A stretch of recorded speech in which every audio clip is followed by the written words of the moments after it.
The year is 2023. PBS Plus has just launched, bringing the world's streaming services to 4,387. How can anyone be expected to go through all this content?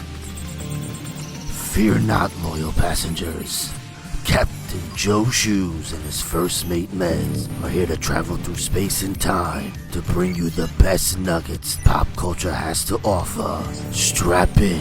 It's time for the JoeMeZ podcast. Hello everyone and welcome to episode 374 of the JoeMeZ podcast. I'm Mez and my co-host as always is... the magistrate of Caravan City. I'm Captain Joe Shoes from the JoeMeZ podcast. Yeah, you are, buddy. What's up?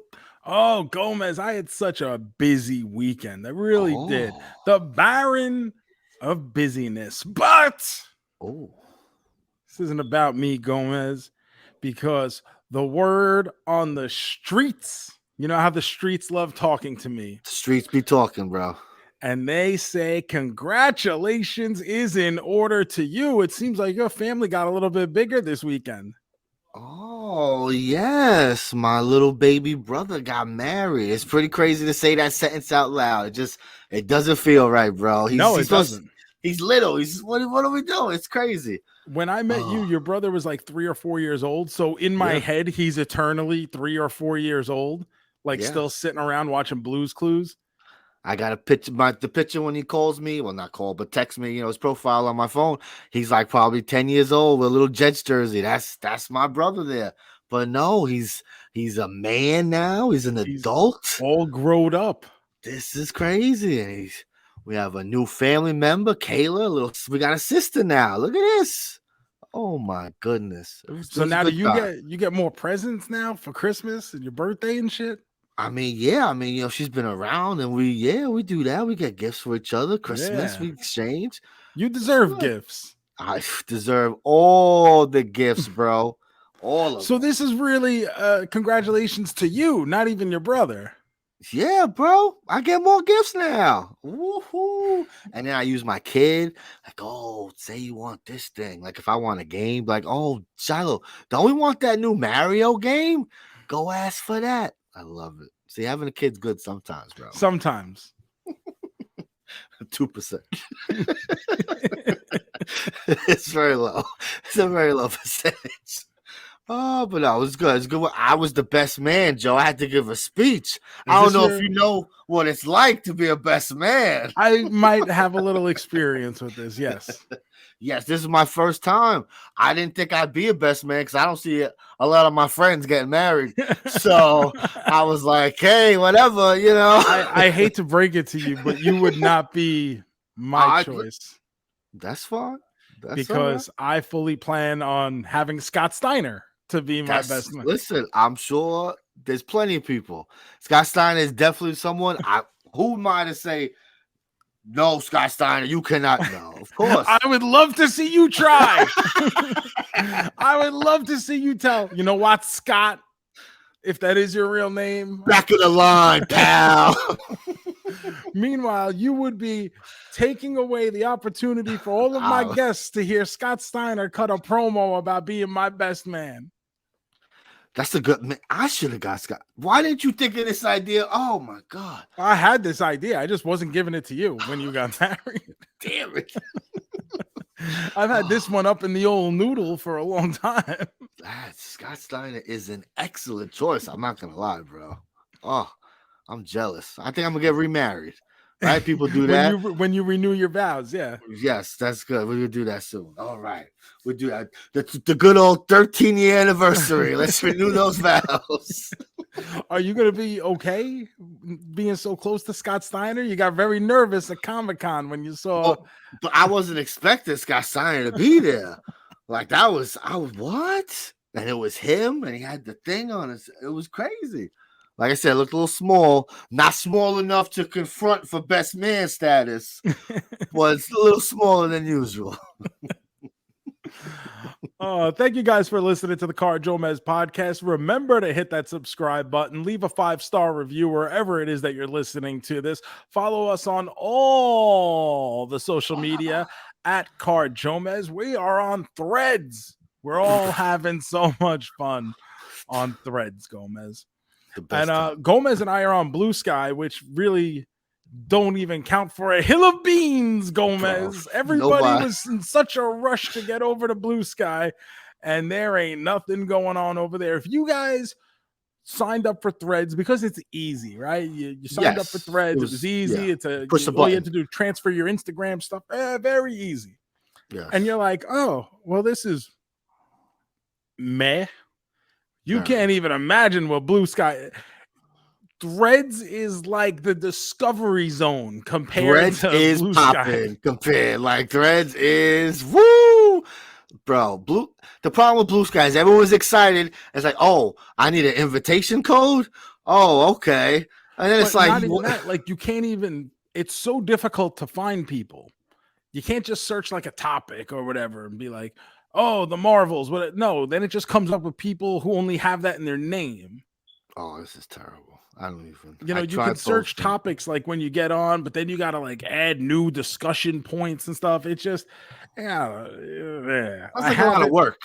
It's not as Twitter had it right, man. Twitter, best, man. That's why we're still on there. All we wanted was a fucking edit button. Like it's all we ever asked for. Can we edit tweets?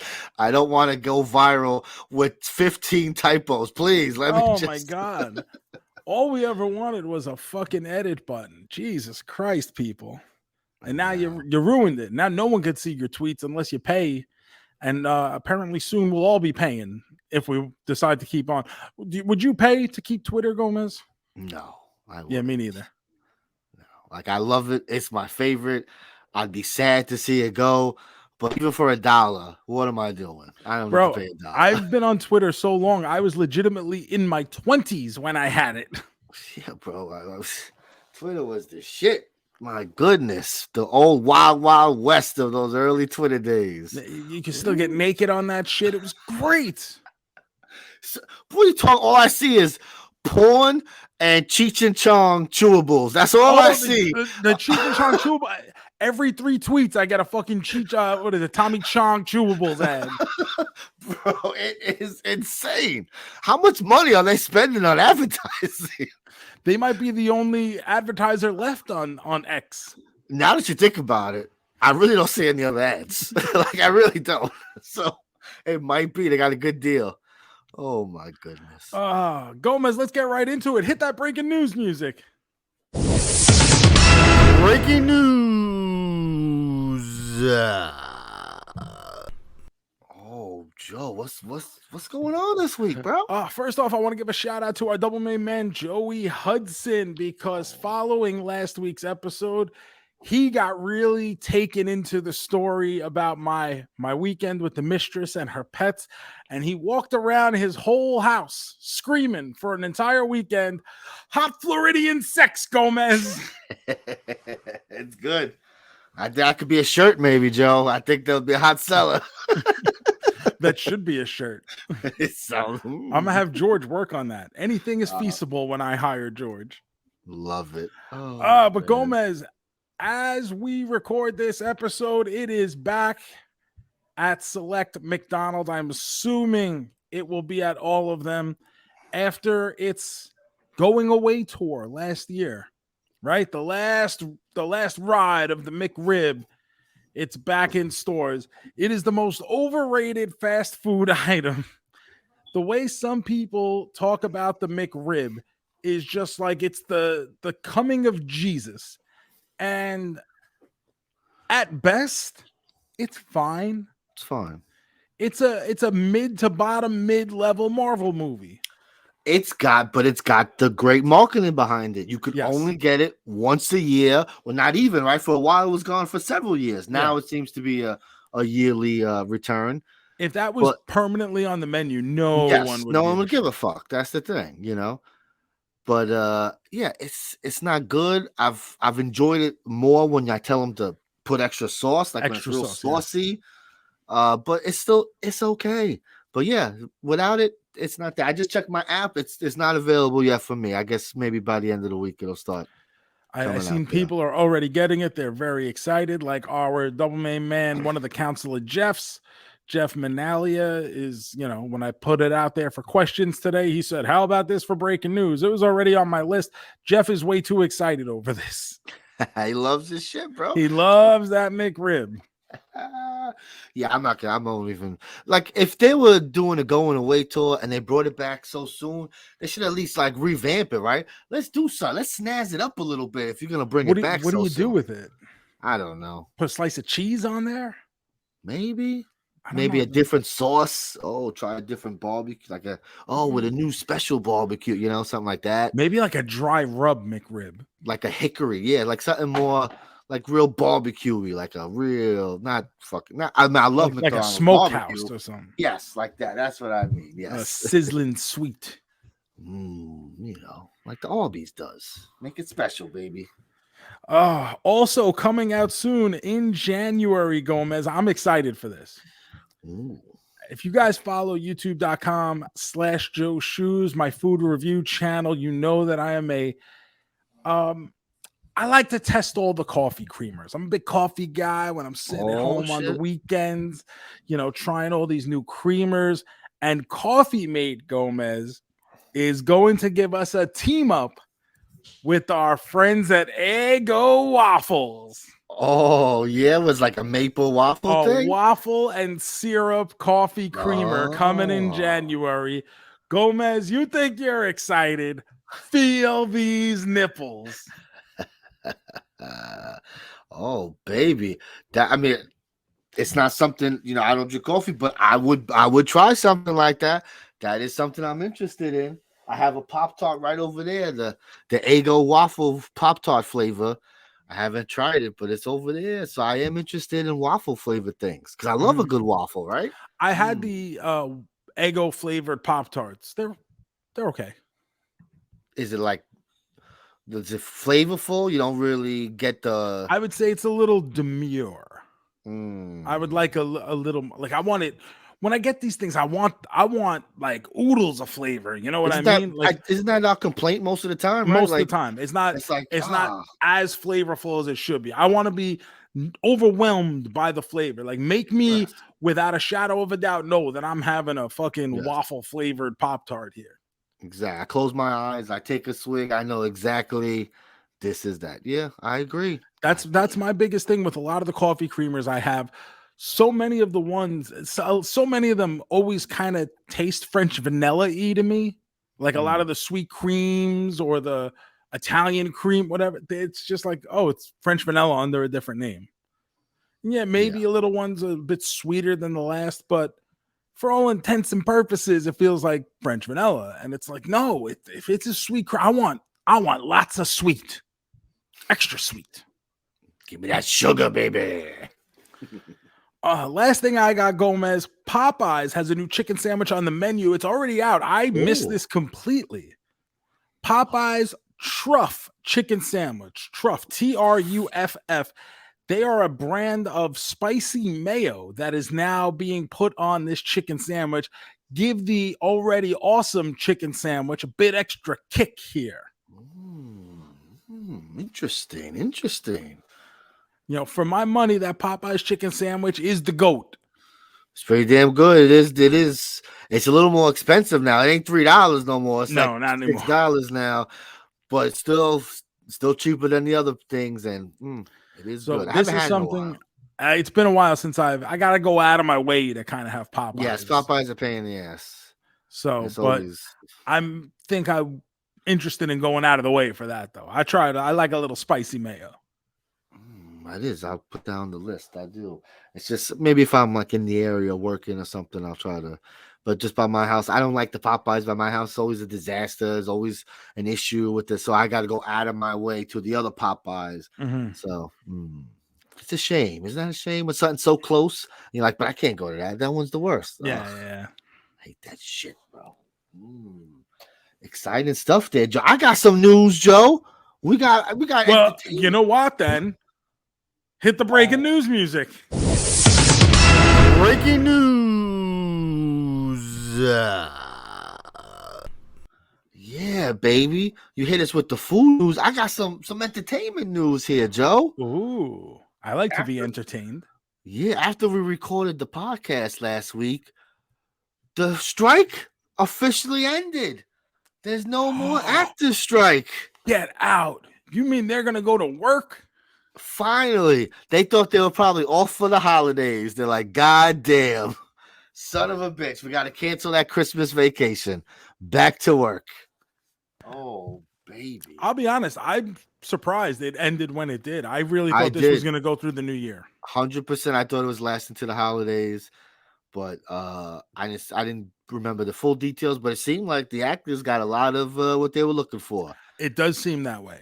So good for them. Good for them. Great. Remember, we are a pro-labor podcast. Yes. So they're back to work now, getting ready. But with that, now a lot of stuff started happening again. Oh. So we could announce things, right? Because you can't really announce things, even though things might have been in the works. But you can't really do it when there's a strike. Very hard to market a movie when your stars can't show up at the premieres. Yes, it's kind of, that's something that I feel a lot of people, a lot of reviews haven't been mentioning. They want to talk about box office this week, but that's kind of important, I feel, when they had one day. I think the strike ended on Wednesday night or something. And so, I think they rushed the Marvel girls to different shows, like they were on Kimmel or Fallon or something, to get that one day promotion. Woo, baby. But so we're talking Marvel here real fast. Joe, next year there's only going to be one Marvel movie that comes out. Deadpool 3, which is crazy because that's not even like a real Marvel movie. I know, it's not. So it's like we're not getting anything MCU for a whole year. Maybe that's a good thing, right? It probably in the long run will end up being a good thing. The issue with this, and I get it, because me as the viewer, I would like a little break, especially from where we are now. I would like a little break from Marvel. But at the same time, if you're a business, can't just stop making product. You know what I mean? Yes. You got to have something to sell to make money. I get it. So, and I mean, there's no TV shows coming. So it's going to be very interesting what Marvel does to be like, hey, don't forget about us. We're still here. Especially with the way Loki just let off, it kind of gives you the feeling that, at least for now, they may be out of the TV business until they drop Echo, yeah. But then that's it. I mean, and I guess there's a What If, right? What If season 2 is supposed to be coming out. But even that is animated, so it's true. At least it's a little bit different. Yeah. Very good. So some other stuff happened, Joe. This is big JoeMeZ news. I don't know if you saw this. Oh, big JoeMeZ news. So that means Jaws 81 is coming out this year. I fucking wish. But it's up there, Joe. They announced, there's not a lot of details, but it's an official announcement by Nintendo and Sony. We are getting a Zelda movie. Live action Zelda. Live action. This is where the fans are kind of like, oh, because we all assumed it'd be animated, especially after the Super Mario Bros. Became good. I like the idea of an animated Zelda movie, but just not if Illumination was going to do it, because they don't have that kind of style. I don't want a silly Zelda movie. I was going to say, Illumination is more sillier. Yeah. So they don't really, I don't know if they've ever done a straight kind of animated movie. So yeah. So in that sense, okay, but a live action Zelda is gonna be a little tough, bro. That Lord of the Rings show ain't do so good. I don't know. It's Zelda, obviously. Who was gonna play Link? There's nothing going on yet. So let's put on your guest booker hat, JoeMeZ. If you're casting the Legend of Zelda movie, who is playing Link? I'm just gonna pull up a casting sheet and pick some little blonde twink or something. It's not really I don't think it needs to be anyone. I hope it's not anyone, because that's distracting, because they're gonna have the little elf ear. You know what I mean? We just need a little small person. I go Zac Efron. You see, that's too distracting. He can't be so hunky looking. We can't have that. I like hunky boys.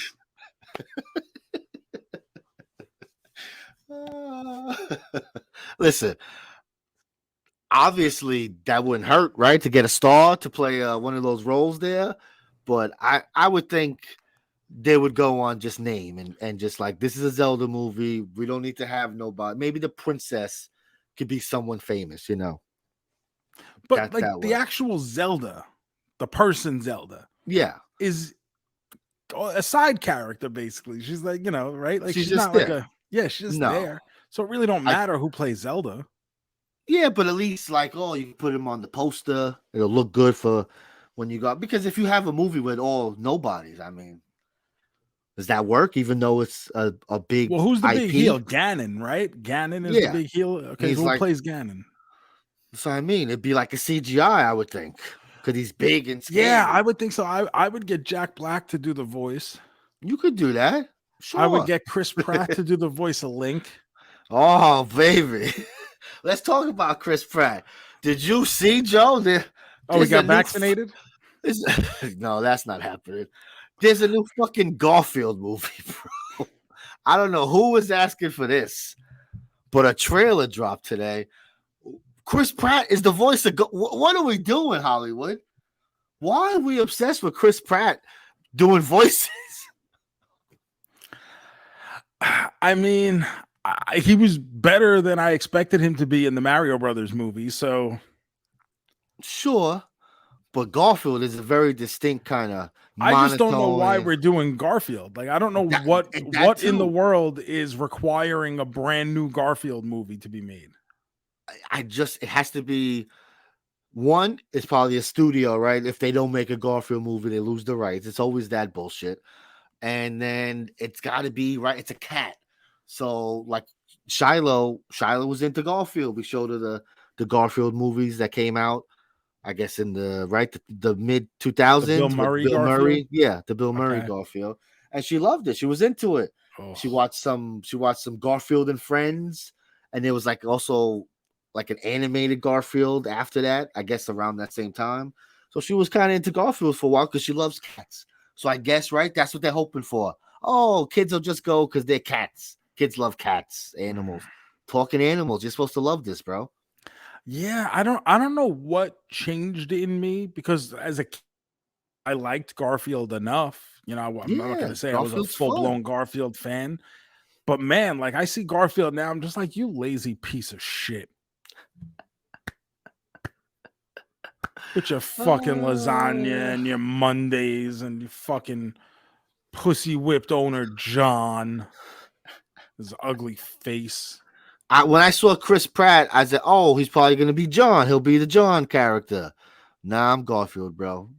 Talking like regular Chris Pratt. That's not what Garfield's supposed to sound No, like. John will probably be like Will Arnett or something. Will Arnett's in everything. Everything. He deserves to be. He's wonderful. I love him. And then they'll get like George Clooney to be Odie. Rough. Yeah, exactly. Oh, so we're talking trailers. Let's talk some more trailers. Yeah, Joe. let's talk. I got a trailer too. I hope you're bringing it up. We got two trailers to bring it up.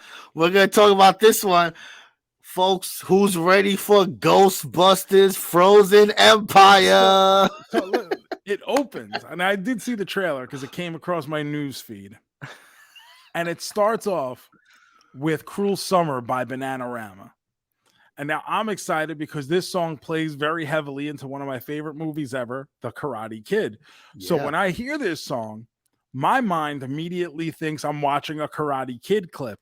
And no, nothing could be further from the happiness of me watching a Karate Kid anything than a fucking trailer for a new Ghostbusters movie. And right off the bat, I'm like, you sick sons of bitches. You got some fucking nerve putting this on the internet in front of my eyes to make me sit through a fucking garbage ass looking piece of shit like a new Ghostbusters movie. Because let me tell you, it looks like shit. And why anyone would even attempt to go see this movie after the atrocity against humanity. That was the last Ghostbusters movie. You're fucking out of your mind. I don't think the trailer looks very good, but I will say this. I will say it looks like they got like the nostalgia out of their system, you know? And like I think in this one, it looks like they're trying to do like it's like a fucking like big budget fucking sci-fi ghost movie that happens to have Ghostbusters in it, which is, you know, like okay, that was always the idea of Ghostbusters when they came up with it. So let's see them do it.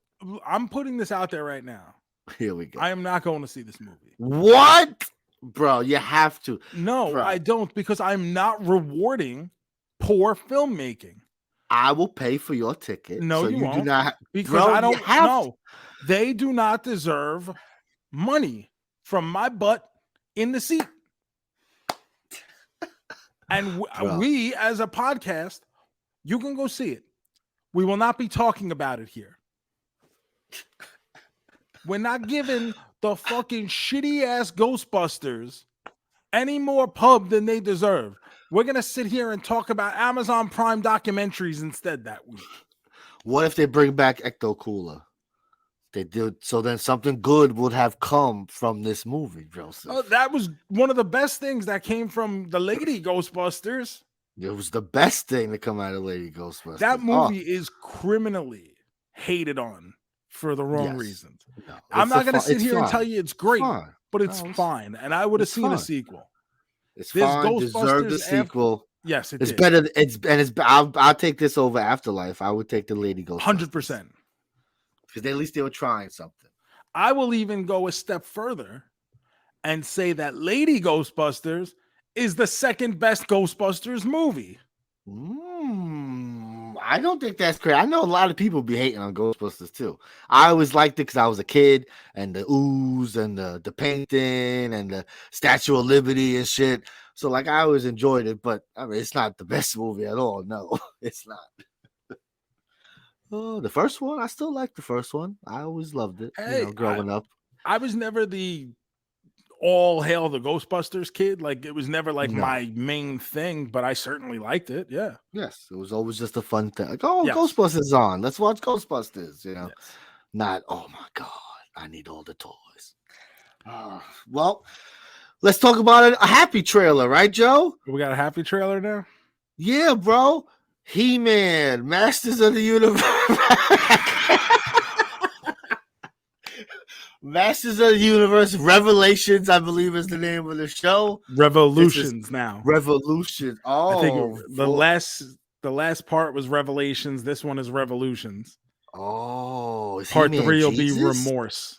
Is he Jesus or something? Is this what we're doing? He's come back from the dead like twice already. That's true. He did. Oh, Kevin Smith dropped a trailer for the newest season. Hey, Joe, what do you think about this trailer? What makes you think I have an opinion over something so near and dear to my heart, Gomez? I got excited. I was like, oh, yeah, I remember the show that came out 7 years ago, it seems. I remember enjoying it. Maybe I'll like this one, too. Oh, man. You know, one of my biggest critiques of the first go-around Kevin Smith had with this show was I really had a lot of issues with the voice actor selected. They put up like a list of all-star names, a who's who of cast, and a lot of them did not fit. Sarah Michelle Gellar as Tila was awful. She's been replaced by the girl who plays Supergirl, who's actually married to the guy who does the voice of He-Man. Was it Michelle Benoit or something like that, right? Yes. Or Benoist, maybe. Benoist. Something like that, yeah. Whatever. So Sarah Michelle Gellar has been replaced. I also hated Stephen Root in the role of Cringer and Battle Cat. But one of my other pet peeves, and we all love Mark Hamill. Mark Hamill is a legend, right? He plays one of the most iconic live-action film characters of all time. And he's the voice of one of the most iconic animated antagonists of all time. 100%, yes, sir. And maybe just maybe, we can cut this man a check every week and say, you know what, Mark, don't do anything else. No other movies, no other characters, no nothing. Because your Joker is so iconic that when you do another animated character, all you're doing is the Joker. And Skeletor means so much to me that when this trailer opens on Skeletor and I hear the fucking Joker start talking, I immediately start grinding my fucking teeth and wanting to punch myself in the goddamn dick. There's definitely certain people who they have that voice, and it's always, I get it. Mark Hamill he's the Joker. I agree. It's like right when you watch Bob's Burger, like it's like this guy has such a distinct when he does anything else. Oh, Archer. It's Archer. Yeah. It's like this is him. So it's like it's so funny. Like you got a voice. Like that's it. You can't be anything else. I'm sorry. It's just, and then like you said, it feels like the show came out 7 years ago. And they turned off a large percentage of the audience who I don't know if they're going to tune in again. I really don't. He-Man feels like it had its moment. Netflix failed to properly seize on that moment. And then by not following up any quicker, they've lost any momentum they had. They already canceled the kids' CGI Masters of the Universe that, they barely got done with that. That's over now. Oh, wow. And it seems like Mattel's not going to say that they're done with He-Man right now, but for all intents and purposes, with the way they're treating it, they're fucking done with He-Man. They're trying to do Filmation style animated figures right now, which is something that Super 7 did 5-6 years ago and did it better than the ones that Mattel is currently putting out. The Origins line, which was the one thing people were excited about, is now going to be online only, so that's no use to anything. That's crazy. He-Man wasn't selling at retail. It's not selling at retail because of your distribution problems, and scalpers aren't a problem. They've always been a thing, but there are a lot of people who like going to the store and finding figures, and there are a lot of people who aren't going to go on eBay and pay twice the price. There are a lot of people who aren't going to go and shop for figures on Amazon or pre-order off Big Bad Toy Store or whatever. And so a lot of the appeal was lost for people. And for those of us who stayed with it, I already started selling off the majority of my stuff because I'm done with it. They still have a good number of original figures if they wanted to update and put out new ones. But like one of my favorite characters ever in the Masters of the Universe toy line when I was a kid was a character called Cyclone. He was blue and yellow. He looked different. He was spun around. Yep. That's going to be an online only figure. It still hasn't come out. Jesus. We're 4 years into this line. And now obviously you got to stagger your line, right? Like you can't just throw all the bangers up at front and whatever. Sure. You got to give a reason for people to stay tuned. But it's just like, what are we doing? And then I guess they've decided not to try to make any other characters that weren't included in the original line in this, or characters that were included in Masters Universe Classics that hadn't been included in the original line. I feel like they could do a lot here, but I feel like they're missing the boat. I feel like they've made a lot of odd decisions with the way they're doing the toys here. I think the best decision was naming a character after me in the mini comic that came packed in with your Mattel Creations exclusive Koldar figure. You got Magistrate Joe Shoes, which is the reason I am the magistrate of Caravan City. Love it. Yes, it was a great decision. I think it was 100%. A great decision. I wish he would get a figure. He's not going to get a figure. And now even He-Man.org has officially shut down. Wow.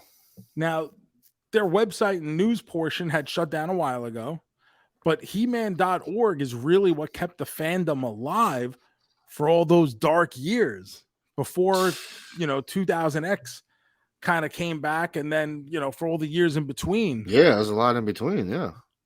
So right now, all that's left was the forums, but they've become cost prohibitive because the amount of people using those forums has dropped so significantly. So now that's going to be shutting down completely. So after, I don't know, probably 25 years on the internet, He-Man.org will just cease to exist. So that to me tells you about kind of where the base is with this. Obviously, the last go round, the Netflix series and the CGI show that accompanied it really didn't move the needle in terms of marketing to kids and opening up a new fan base. So here we are, face to face, a couple of silver spoons. So, time for He-Man to chill out on the show for a little bit. I mean, what I really get out of this, and after what Mattel showed off at San Diego Comic-Con, I kind of felt like He-Man's going back on ice, and it'll come back in, another 9 years for the 50th anniversary. And then, we'll see what happens then. But now the audience is a lot older. It's the Netflix show I think did hurt it a lot. The buzz was very bad around the show. The buzz around the show was very bad. Yes. Because even for the casuals who opened Netflix that day and saw a new He-Man show, they saw the two main characters both killed in the first episode.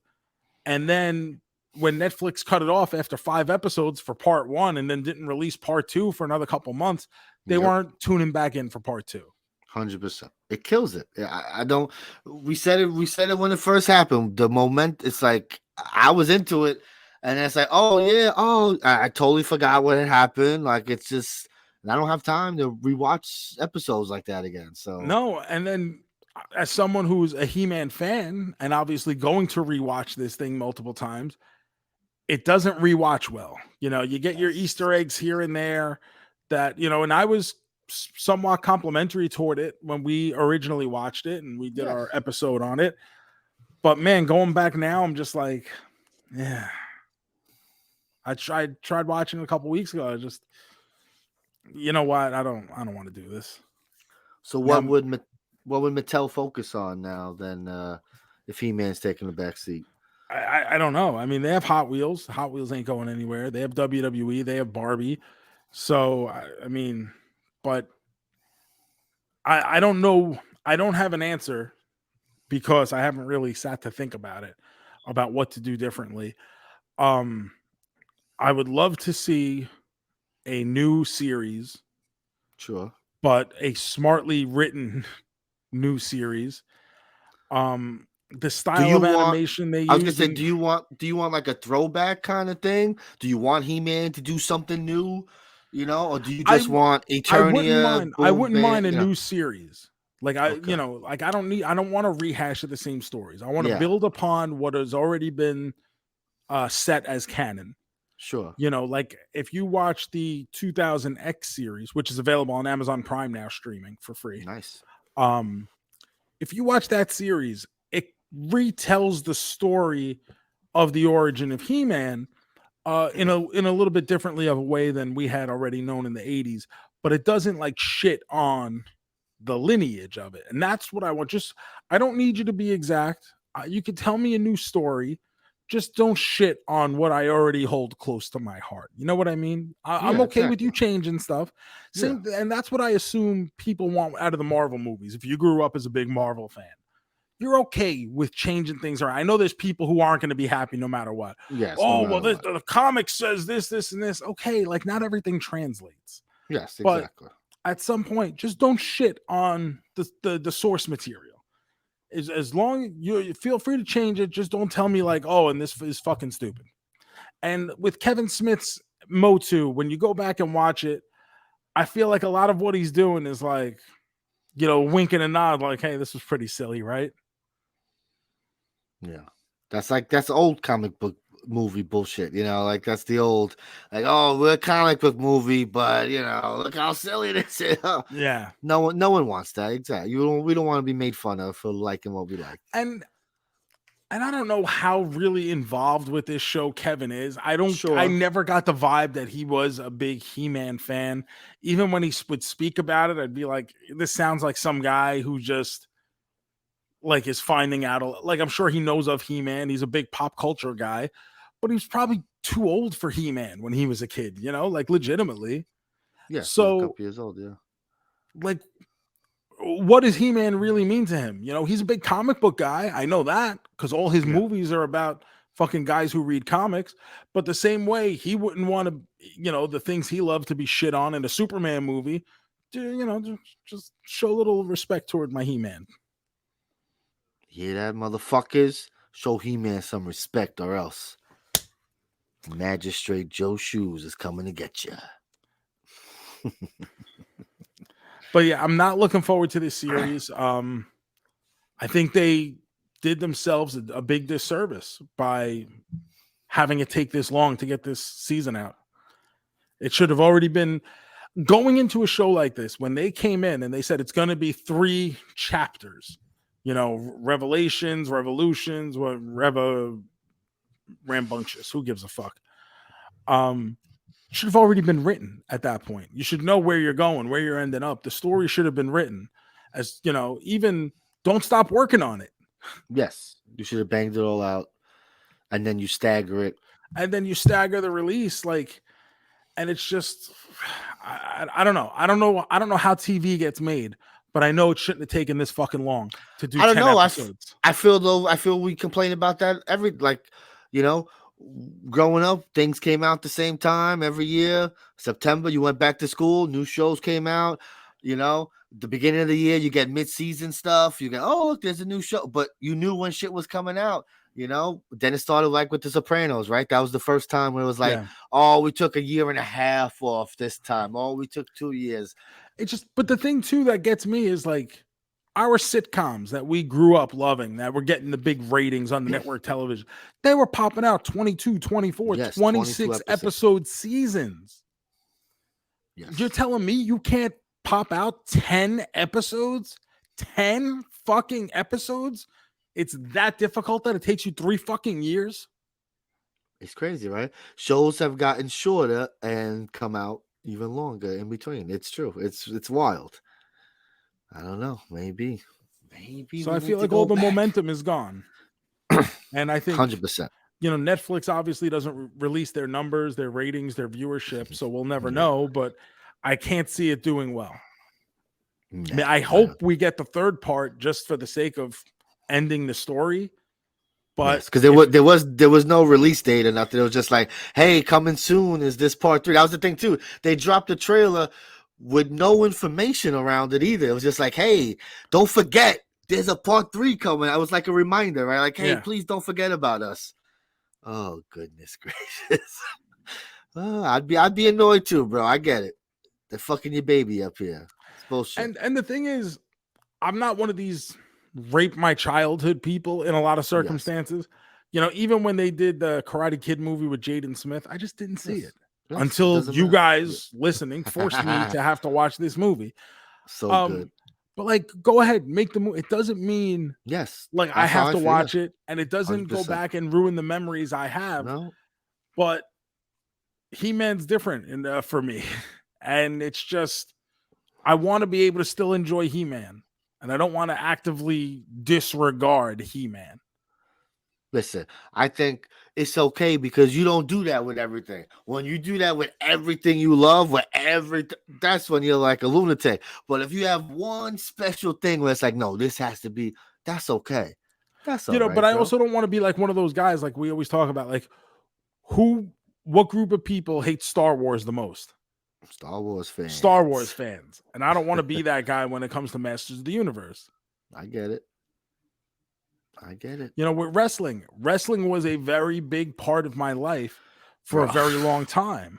It's exhausting. This AEW, WWE shit every week is exhausting. Why do we care? I don't give a fuck. I get hours of entertainment every week. I don't give a fuck. Whoa, who cares, bro? It's so stupid. I loved wrestling. I tried to make it my living. Yes. That's what I wanted to do with my life. But there came a point in time where I did not enjoy watching it anymore. And rather than be the guy who sits there and fucking complains every week because I'm going to see something that's stupid or that I hate or some guy who I think is terrible, I just said, you know what? There are plenty of other things I enjoyed that I'll spend my time on rather than watching 56 hours of new wrestling every week. I get it. Still, you don't like something, don't watch it. You could live 100 years and you wouldn't watch all of anything. Yeah. All the movies, all the TV shows, pick nothing. So why are we wasting time hating on shit like this? So silly. Makes no sense. Now let's hate some stuff. I got a couple quick things I just want to mention. I watched 2 sports documentaries this week. Oh, really? It's been a while. Both have been out for a while. One is on Amazon Prime. It's called Kelsey. It's about, the Kelsey brothers. Oh, yes, are a big I've heard deal about now.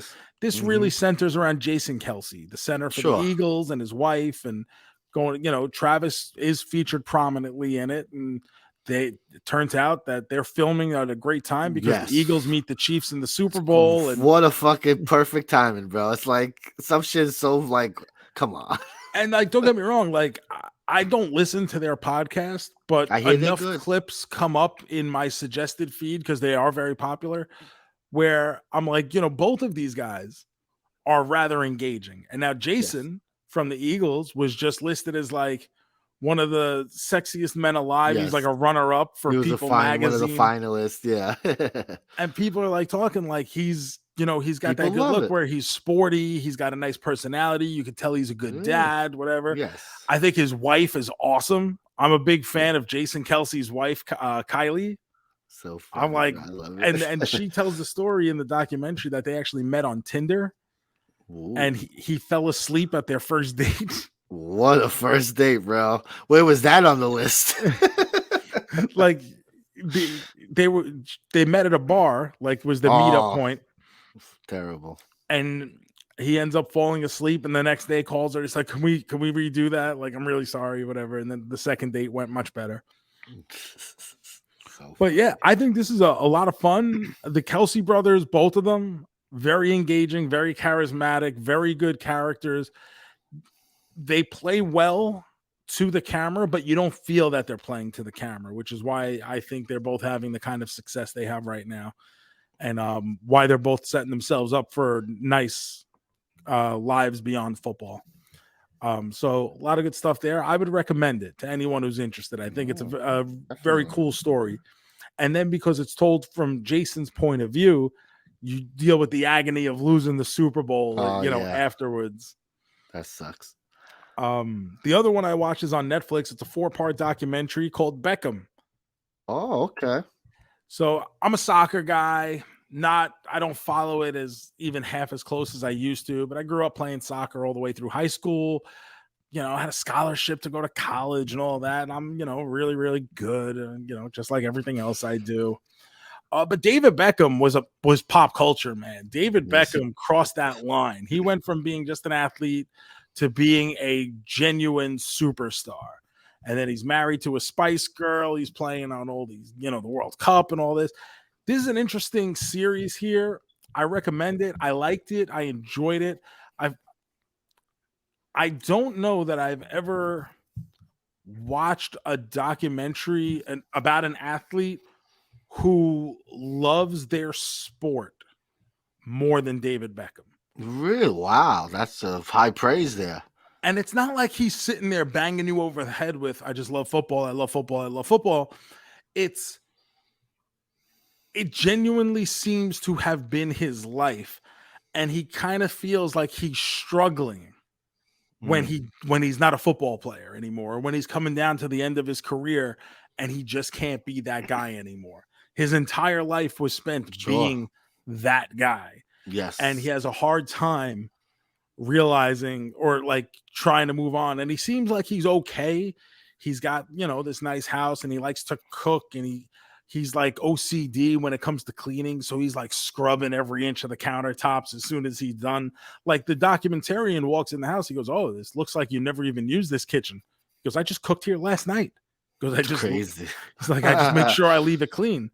Damn. And then like there's other examples throughout the thing where he like walks into his kids' room. It's like, no, you got to put this away. You got to do this. Like he's just very like everything's got a place and it needs to be there, And Posh Spice gives some a lot of good insight in here into their relationship and how they met. Found her to be very charming, which I really wasn't expecting to see going in. I agree. I like this a lot. Once again, it's one of those things to have a superstar athlete truly love their sport, where I've known plenty of guys who they certainly liked it, but they fall out of love with it. Sure. And then it becomes something they do just because it's just that's the job. Yeah. It's just a job. Vince Carter was one of those guys. I met Vince Carter multiple times, and him and I had a conversation one time where we talked for a good long period. And I think he still played in the league like 3 or 4 years after him and I had this conversation. But one of the, we had the thing, it was like, he's like, this is what I know. This is, like, they pay me this kind of money. I'm not going to make this kind of money doing anything else. Like, but you could tell at that point, and he was still good, but at that point, he wasn't. No, he changed his game completely up.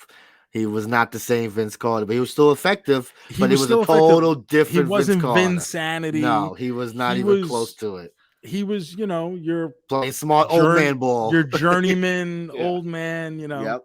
Playing smart. And it's okay. I think. Yeah, teams need that.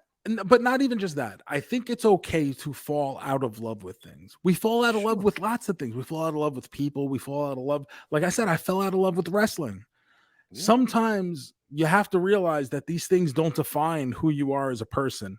And for a lot of people, that's very hard to accept in a lot of cases. And it's okay to find something new. It's okay to try something different. And I hope, people can come to that understanding where if something isn't giving you that joy anymore, it's okay to not do it for a while. Don't do it just because it's something you've always done. And I didn't mean to turn this into a TED talk, but like when David Beckham starts talking about like having to leave the game of soccer as a player, he just like, even now I think he was 48 years old when he, in the documentary he says, and he's just like despondent kind of still. Like, I mean, if he could play now, if they would let him play now, he probably would. Sure. I get it. Sucks. It's one thing, right? Any athlete goes through it, but to be like the man, like to be the number one, like that's got to be just, it's rough. Yeah. Damn. All right. And that was, what's the name of that one? It's just Beckham. It's four episodes. Each one's about an hour. And it also made me think, like when we talked about the Stallone documentary, you're telling me you could do 4 hours on David Beckham? That's what I mean, bro. Like it was good, but it's just like we could get into deep, but I guess maybe he didn't want to go too deep into certain I'm thinking it had to be that because we very easily could have done a lot more and dug a lot deeper on Stallone. Because they're just like, oh, he had a bad streak of movies. Like, get into it. Like, talk to him about it. What happened? How was he? Like, let's get, like, come on. It's just like, no, things were bad, but they were good again. And then, like, it's just, oh, I hate that. But, all right, look at that. Love a good sports doc. It's been a while. We haven't watched any like that. Yeah, these have both been out for a while now, so a little catching up on my side here. But I did enjoy them. I found entertainment in both of them. So if you're at all interested, go check them out. Like I said, Kelsey is on Amazon Prime Video, Beckham on Netflix. Mm-hmm. I was busy this week with the wedding, so I didn't really watch anything. I did. Did you finish Loki? We started Loki up again. I did. Okay, we started up again. Where are you at with it? We're on episode 3. We're halfway on episode 3 now because we watched the first one because we watched it when it first came out. Don't remember nothing, So we watched the first 3, and we got there's 3, right? There's 6. 6 total, yeah. Okay, yeah. So by next week we'll definitely finish. Did you enjoy the season? Very tough.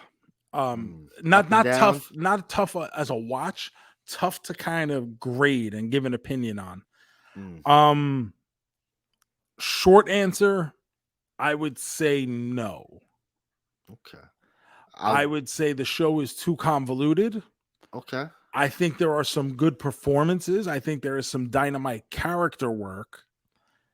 I think in a lot of respects, it leaves you confused as to what's happening. Like you really have to understand and follow closely to really get, like, I have a general idea of what's going on, but even like as stuff is happening, I'm like, can't you just do this? Like, and like I said, a lot of the time, Loki doesn't feel like the god, right? He's not the god of mischief anymore. He's just like can't do some anything. Guy. Yeah. Yeah, that's why like it was cool in the first episode or whatever, or maybe the second one where we're there in the past or whatever, and he actually gets to use some magic. It was like, oh yeah, look at this, Loki could do things because he's just been a guy running around for the past season. It feels like it's turned into like a buddy heist kind of thing between him and Mobius, and it's Sounds just good.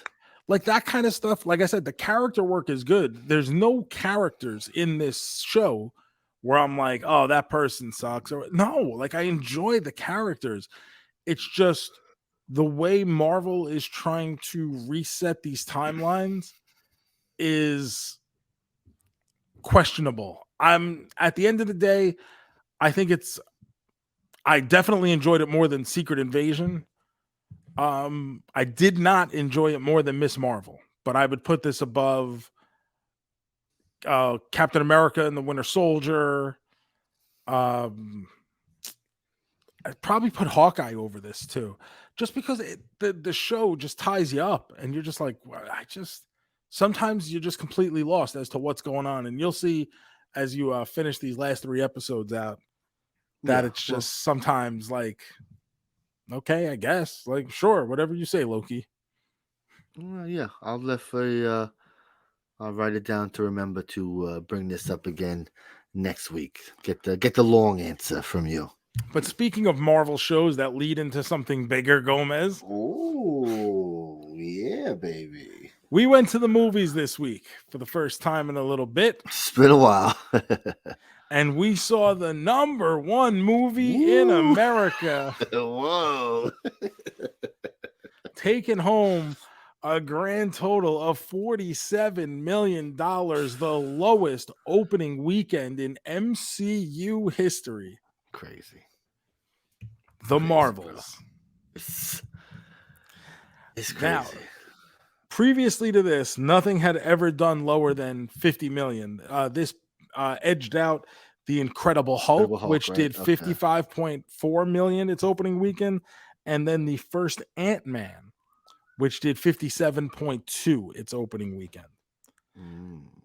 This I think they had pegged this hoping for a $60 million weekend was where they were projecting. Yes, it started at 80 and then it went down to 60. Oh. And the budget on this movie was supposedly around $275 million. Okay. That's pretty expensive. Now, internationally, this did another 41.5. So by my last total, it was at 88.5. It's going to be that international audience to get it back to black ink if it does get there, because the reviews early on were all over the place about this movie. So when this came out on Thursday, you went to see it Thursday night, correct? Yes, I did. Okay, I went Thursday evening as well, and I had hit you up early because I wasn't reading any reviews, but I was seeing headlines that were just absolutely shitting all over this movie. And then you told me you had seen some positive reviews. I had seen reviews that were like, it's not the best thing, but it ain't the worst thing. It's a fun little, like, it's fine. It's whatever. And then in addition to that, you get the White Knights. And I don't know why this needs to be a thing. Because everything needs to be a thing, because people feel like, because this is a female-driven project, people feel like they need to come to the rescue and be like, well, if you don't like a diverse group of women being the heroes, maybe just stay home.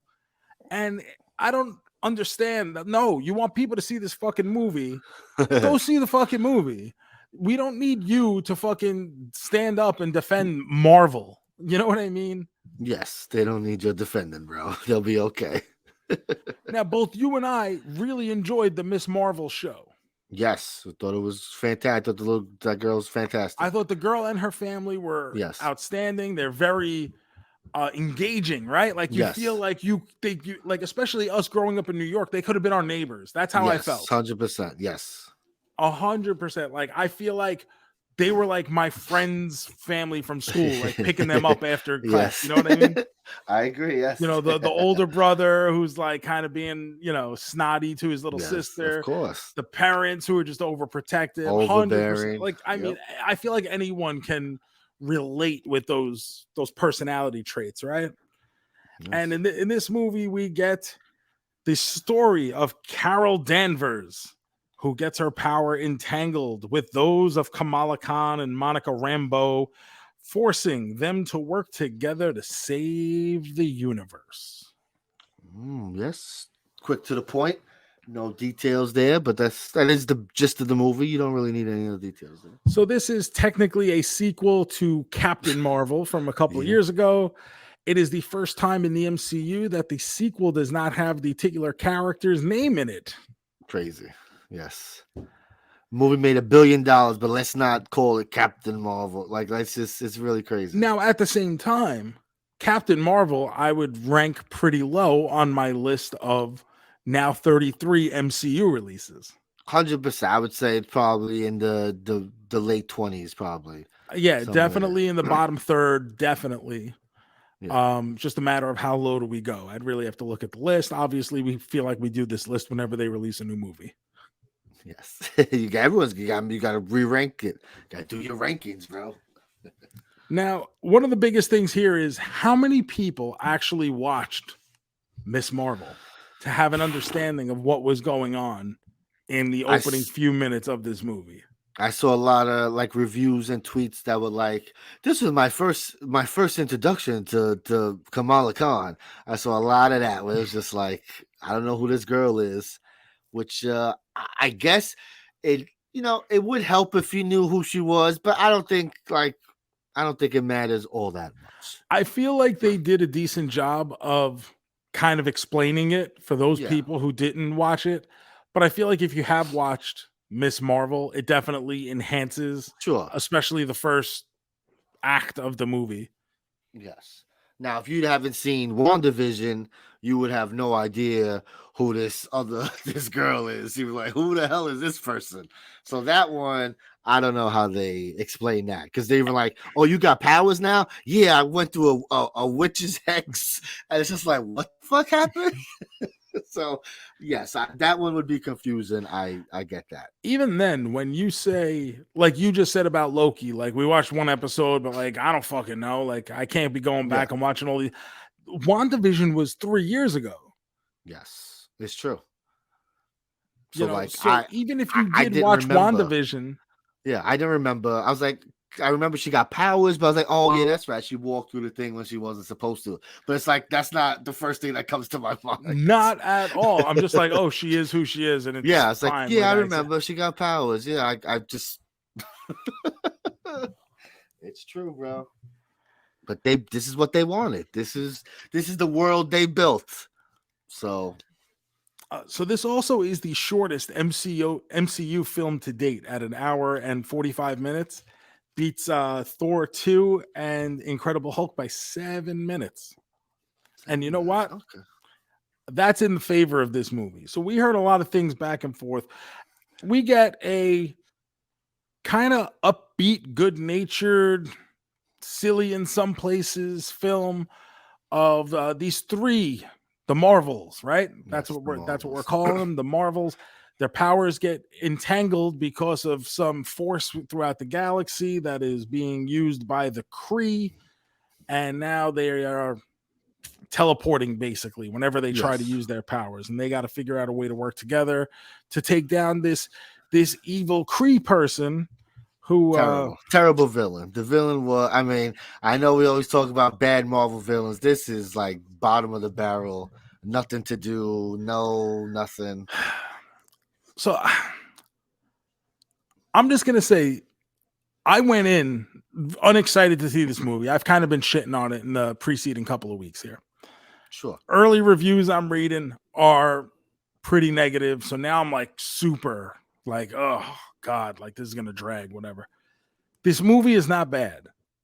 I think it's a lot of fun in places. I liked it. Yeah, I liked it. But it's a mess. It is a mess. It's a mess of which I think that those 7 minutes would have benefited. I think it actually needed that 2-hour runtime to maybe not make it fucking jumbled where one time you boom, boom. It's like, it's a little too much. I think. It feels very choppy. Yes. The editing on this movie feels all over the place. The villain is terrible.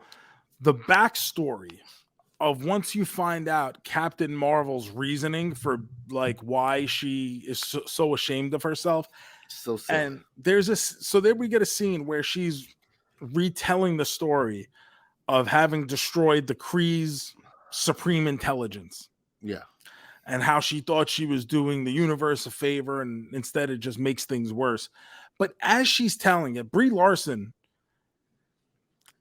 for all the good that she does, is the worst part of this movie. Brie Larson is great, right? I love Brie Larson. I like her in other stuff. I think she's wonderful. But this character, she just cannot. She don't know what to do with this character. Correct. I'm like, on the same boat. We don't know what this character is, right? Because we still don't understand. It's 2 movies, and I still don't like. I know because I read comics, so I know what they want to go with, but like, we still don't know her personality really, because she's got this amnesia, and it's just like, what are we doing? How are we gonna root for this person when we still, with 2 movies, I don't know much about her, bro. I can't tell you Tiona what she Paris stands for. Yeah, she's great.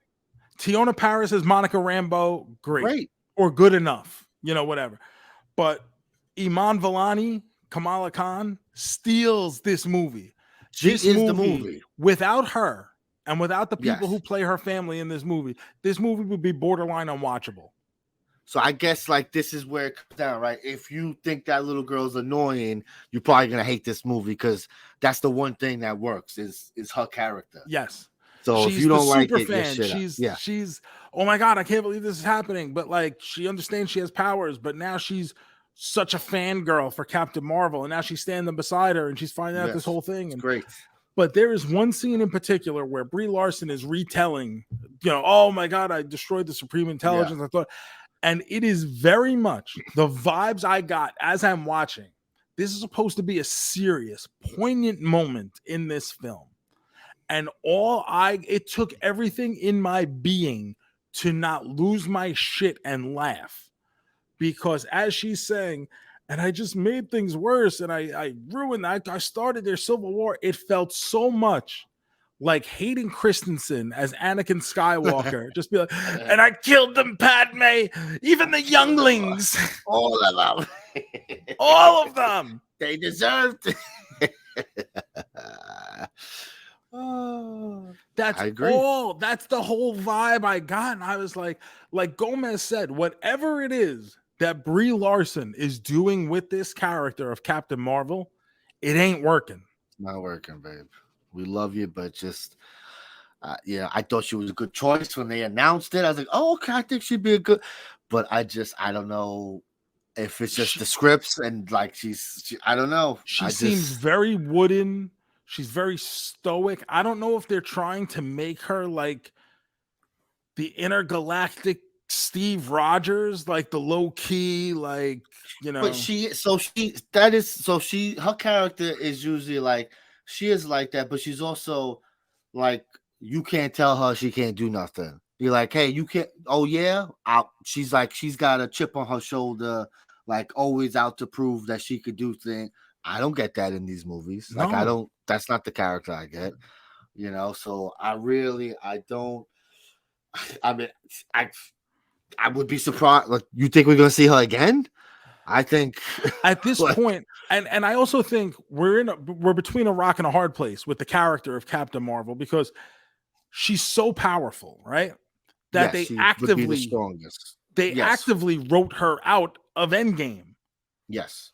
Because they're like, well, when she shows up, that should be game over, right? Like that's it. Like, who the fuck can step to her? So they're like, oh, but she's got to protect the rest of the galaxy, Yes. And there comes a point where, like, this is always my issue with Superman. Like, if there's only one motherfucker that can afford kryptonite, like, how the fuck do you beat Superman? And it becomes this point again, like, how do you make it feel like there are stakes when Captain Marvel is the most powerful being in the universe? Yes. So, like, the best Superman stories are like human kind of stories where, there's some fighting and stuff, but it's a lot of Superman being human, like learning, like doing stuff like that. Of course, there'll be some fights, but it's not the main focus.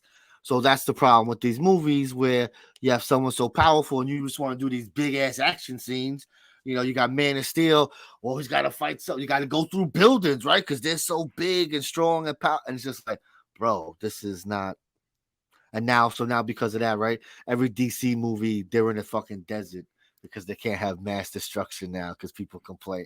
It's just, these superhero movies, bro. I kind of think with Captain Marvel, we tried it.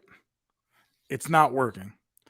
I think we can do more with Monica Rambeau. I think we can do more with Kamala Khan. I think there's plenty of ways to go with Kamala Khan, especially. Yeah.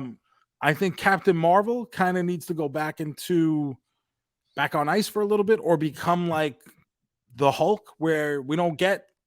Yes, where she doesn't get her own movie. She just comes in and she's a side character in everyone's things. 100%. I think that is the best way to go, because it worked here. If this was just if this was the same kind of story with only, without Kamala Khan, we'd be like, this wasn't. Yes, so, very much so. So definitely it worked because she had someone else to play off of. And, she was good playing off of these characters. It's not like everything she did was terrible, but, the heaviness and the emotional stuff is where it's really lacking. It's bad. I don't want to, I'm not trying to shit on this movie, because it was better as a whole. The film is better than I expected going in, but it does have a lot of issues. And I know a lot of people are coming out of there going, oh my God, I saw people saying this was a top 5 Marvel movie, and I was shocked. That's crazy. I mean, it's a fun movie, and I would need, what's the other 5? What's the other 4? You know what I mean? I really need to see what you're into, because if you're telling me, Doctor Strange and come on. Maybe you just like some shit.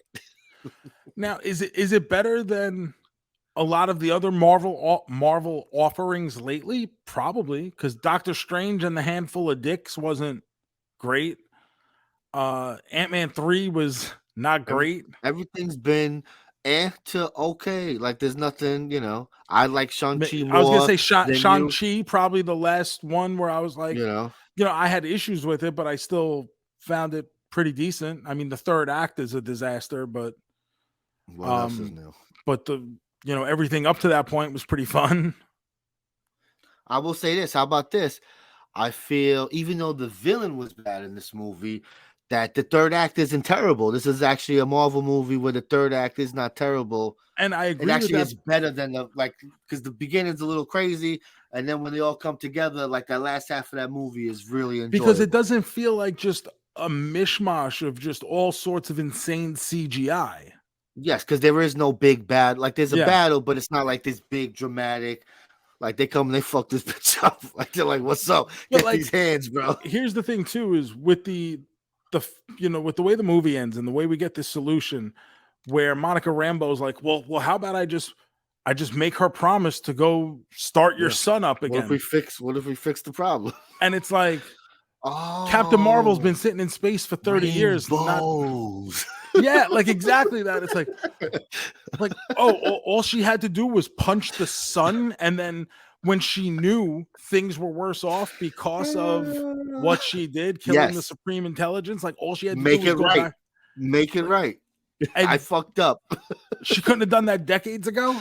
Instead, she just been sitting in the ship by herself playing NBA Jam on Xbox. Too ashamed to come back to Earth to be with her dying friend and niece. Really? You're that ashamed, bro? She don't need to know about it. What you been doing in space? Stuff. Okay. That's it. Hanging out, playing Nintendo. Doing stuff. Cock. No, I massacred a race of aliens. Well, you're not telling that to the little girl, bro. I killed them all. Let's hit some music here, Joe.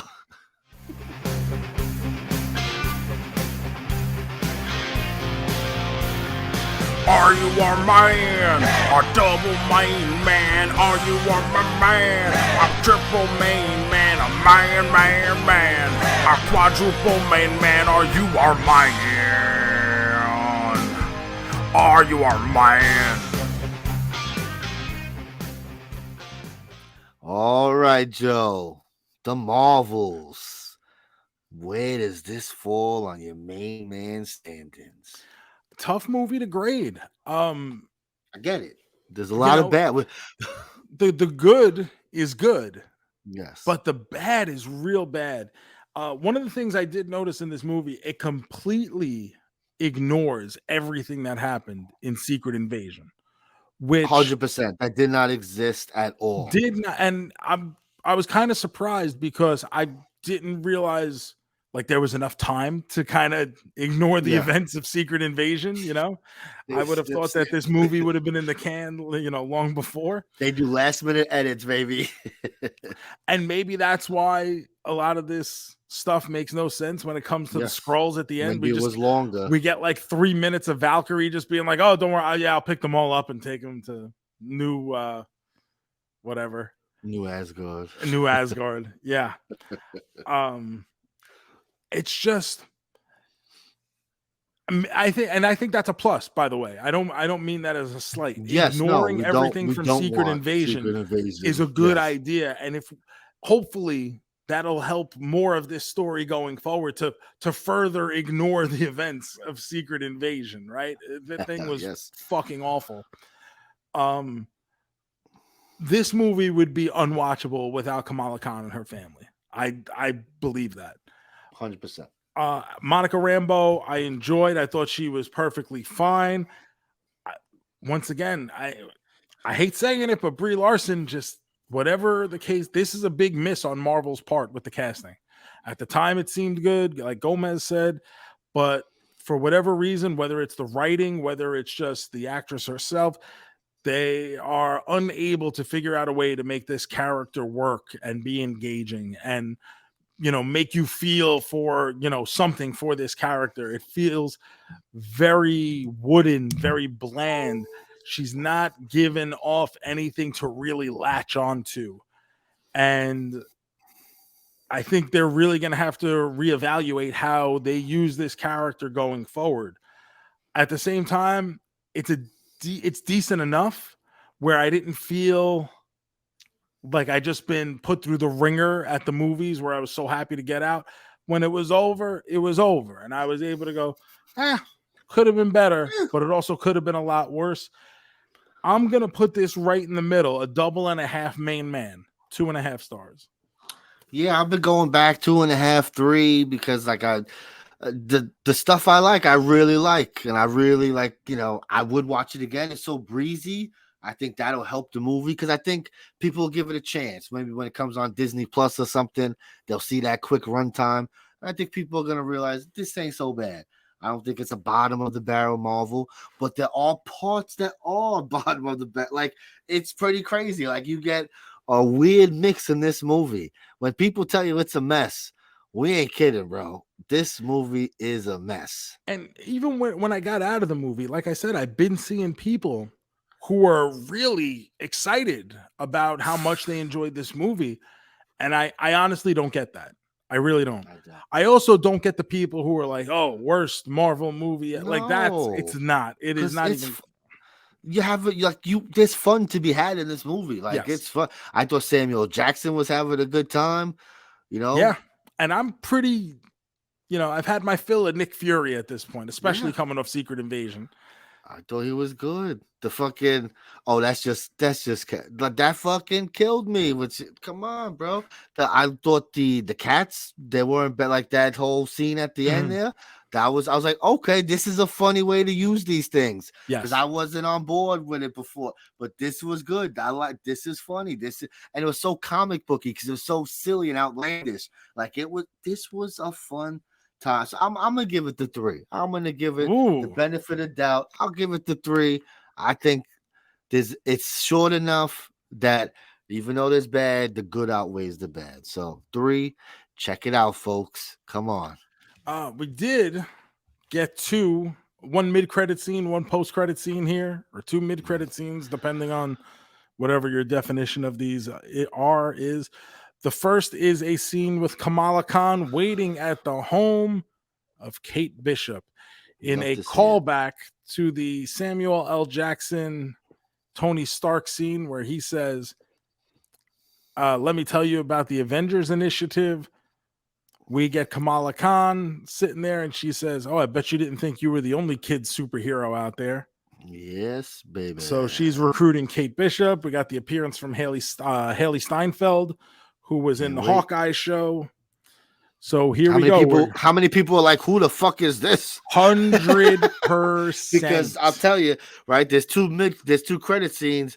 For that credit scene, no one said a fucking word, bro. Not that my theater was packed, because it was pretty empty for a fucking opening Marvel. This is how we knew it was going to be pretty bad. I said maybe there's 20 people, maybe 25 people at most. I didn't have even that many. I had maybe between 12 and 15 in mine. And they seem to enjoy the movie, but that credit scene, they didn't say nothing. But for that next one, they was hooting and hollering, bro. They were all excited to see this bullshit. They were all excited to see one person, because the first person you saw was a lot of, who the fuck is that? Yes, 100%. When we get Maria Rambeau sitting there, yes, Monica's mom, still alive in an alternate timeline. And then all of a sudden we are joined by Kelsey Grammer reprising his role as Dr. Hank McCoy, the Beast. Yes, a fully CGI Beast. This was not the makeup. Usually they put the little makeup on these guys. No, this was a fully CGI Beast. Looked good. I thought it looked good. I thought it looked good, yeah.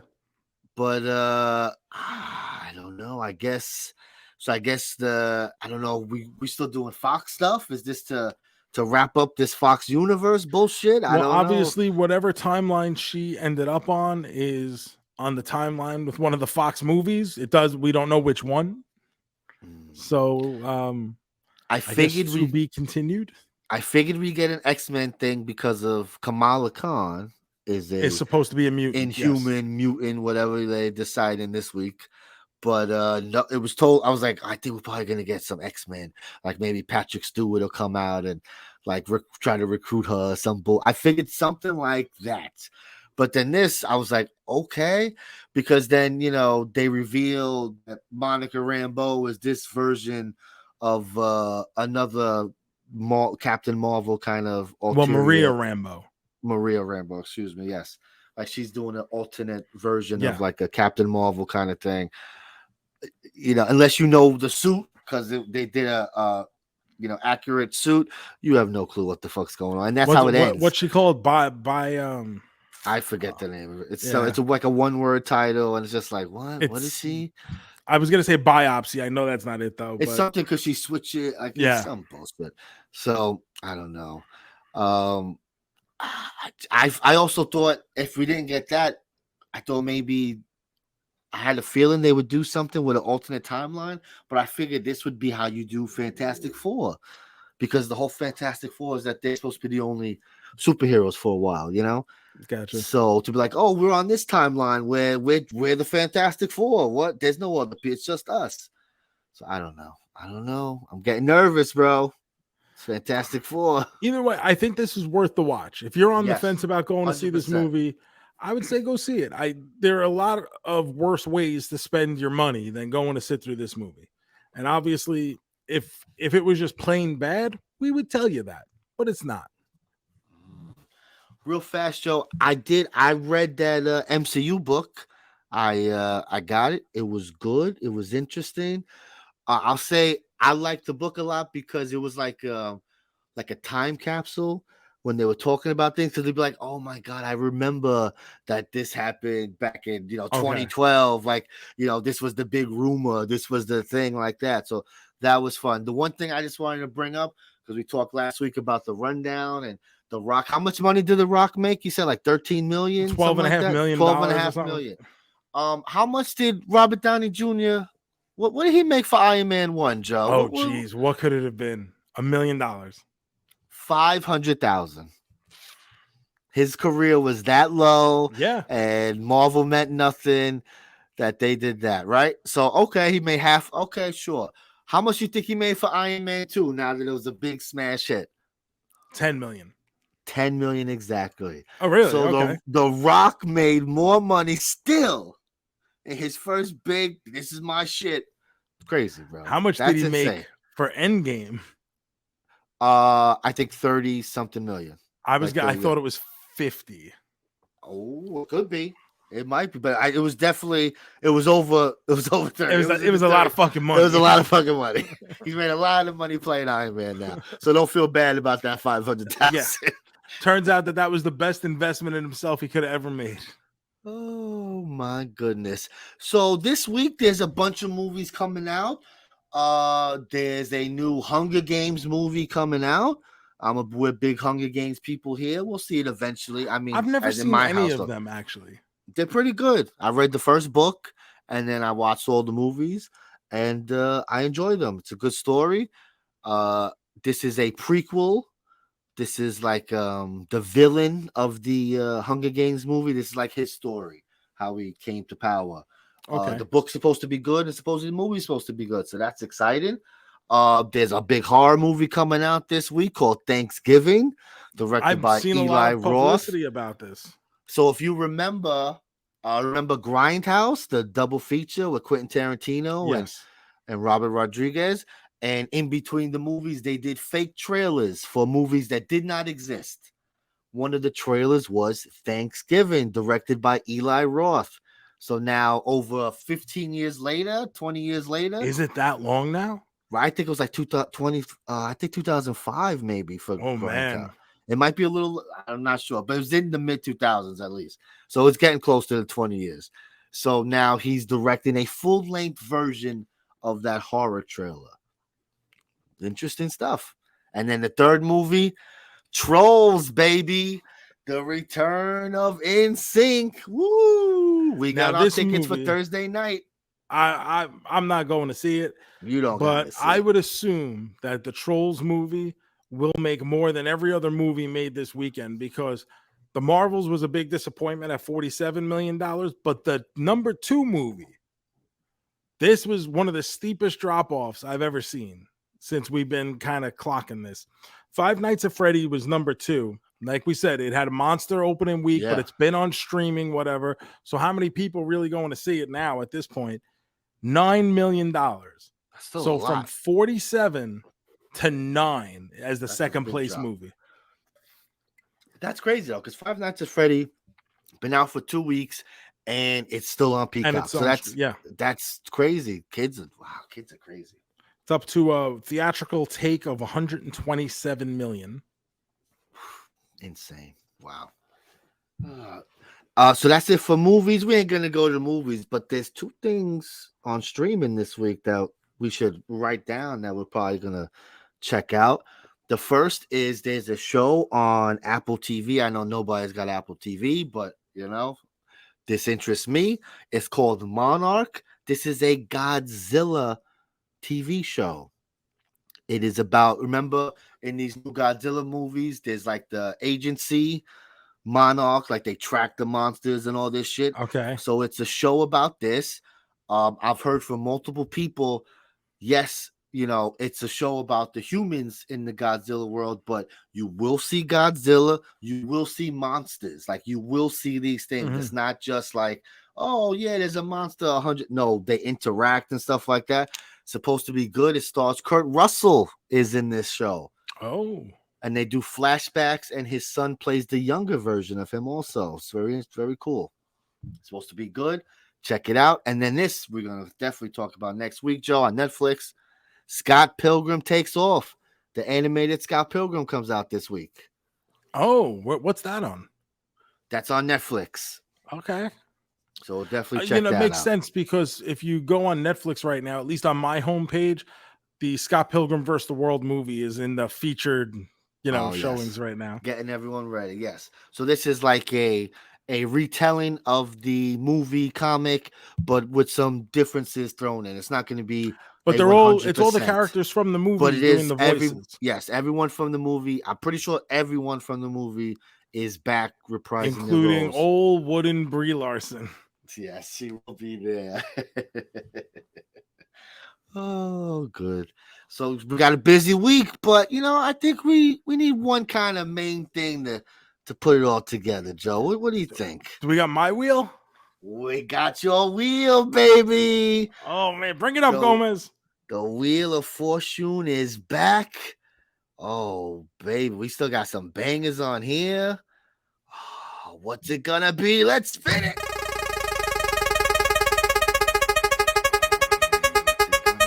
Oh, oh man! Oh. Yes! The wheel, ladies and gentlemen, has landed on Spice World. 25 years of Spice. Oh my goodness. Now, this movie is not readily available on the streaming platforms. I don't believe you can rent it anywhere, but that's okay because I got your hookup. Because we're sending DVDs to everybody. That's right, folks. I will be streaming this all weekend long. We're going to be watching Spice World on the Twitch stream, twitch.tv/MEZ movie. Come on in. Watch Spice World with us, baby. Oh, yes. I'm excited. See Meatloaf in his greatest role. Oh, man. That's going to be fun.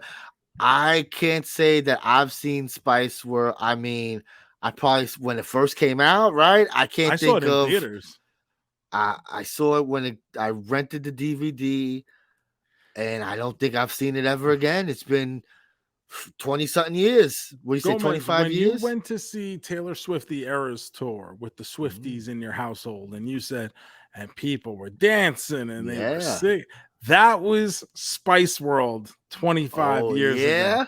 Dancing in the aisles was a young Captain Joe Shoes. 16 years old, a dime in his pocket and a dream in his heart. And what a time it was to be a Spice World fan. I'm excited to check this. I'm excited to have this talk with you. I do this review with you. It should be fun. I can't imagine what I think about this movie 25 years later, though. I love it even more. It's the best. Who knows? Maybe. What took me so long to rewatch it? But Joe, that's next week, baby. So why don't we finish up this week? Oh, you got it. It's now time for the big finish.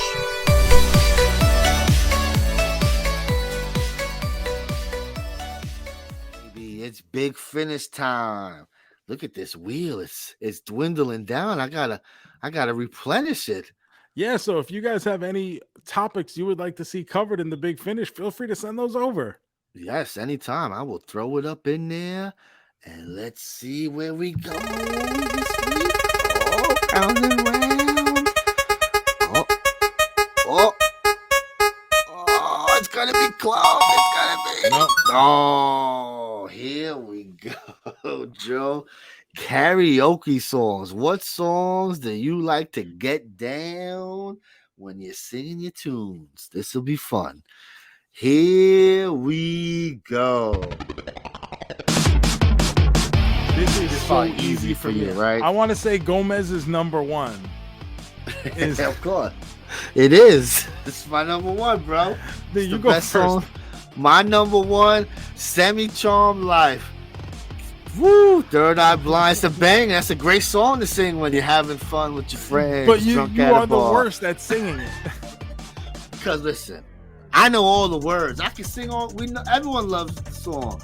But when you've had a couple beverages, sometimes the words they don't come out, and the words are coming fast because you don't remember because you drink it. You know, karaoke's hard sometimes. Okay, guys. At one point, JoeMeZ sang this song, stood up on stage, and just stopped dead in his tracks and said, "The words come so fast, El Shoe."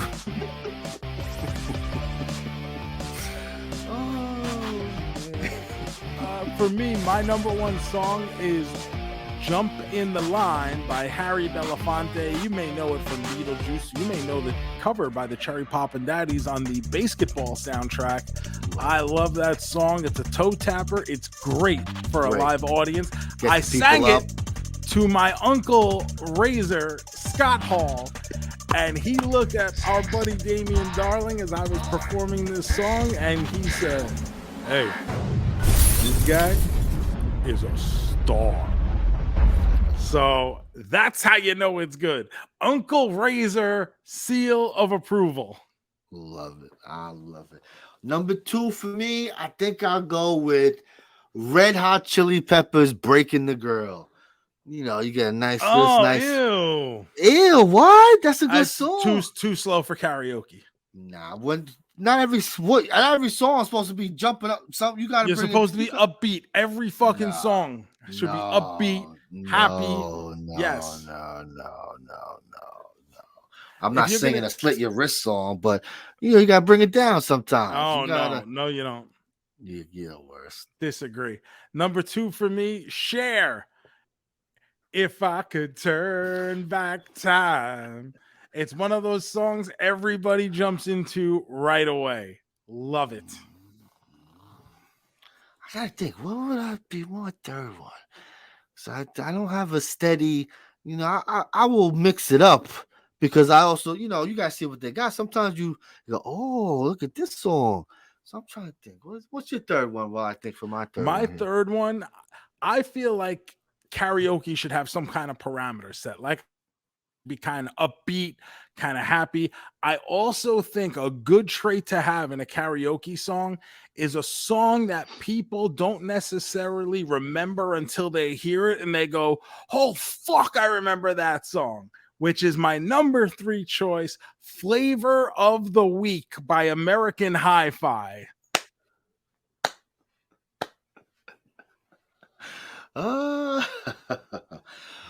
Number 3, you got to bring the people. You got to hit them with the showstopper.